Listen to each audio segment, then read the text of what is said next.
आरो मणिपुरनि जाथायखौ आङो साननै सानथामसोनि उनावहाय मोजाङै बर' रावजोंनो फैनो सानदों आं नैबे मिटिंखौ नेदों आरो गाबोनबो मोनसे मिटिं दङ आंहा निश्चय समबारहालागै आं हयथ' आङो चिराङावनो फैनो हागौ नैबे मणिपुराव जे कुकि भार्सेस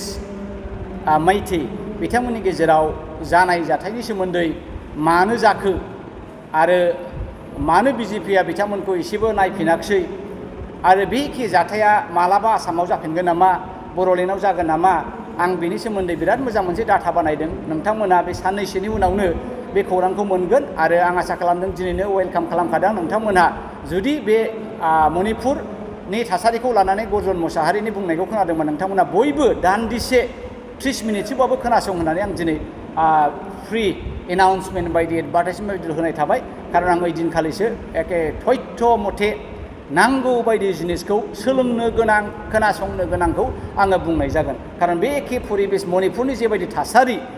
हिउमेन डेमोग्राफिनि थासारि जाथि जनगोष्ठी आरो धोरोम लानानै जे थासारि बियो जोंनि बिटिएडि बा आसामनि एसेबो आलादा नङा दा बे एखे थासारिया जुदि मणिपुराव जादोंब्ला आसामाव गाबोन समफोर जाया आरो